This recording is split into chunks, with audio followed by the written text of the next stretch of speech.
up mga kalagan? So nakatakaroon diri sa syudad sa Bislig. Yan. So I love Bislig. So mo din ni ang famous nga tambayanan diri, di ba? Ambot kung kapamilyar ba. Pero feeling ako kapamilyar mo diri guys.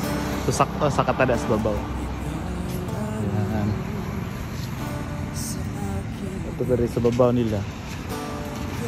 Salamat po natin.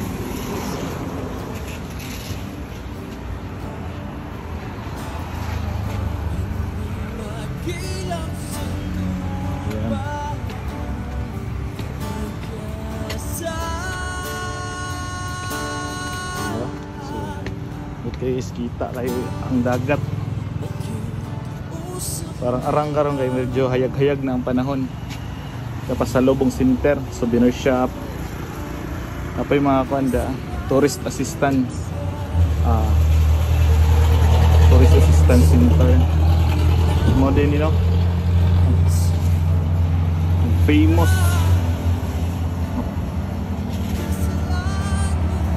na tambayanan rin sa Bislig. Alright.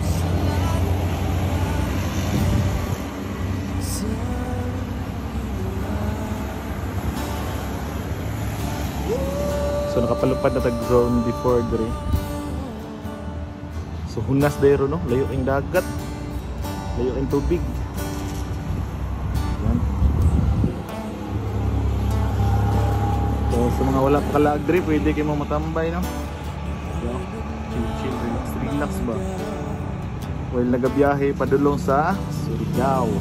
Actually part na siya sa Surigao, pero dagan pag mas lindot nga lugar nga pwede naman tuwan dito banda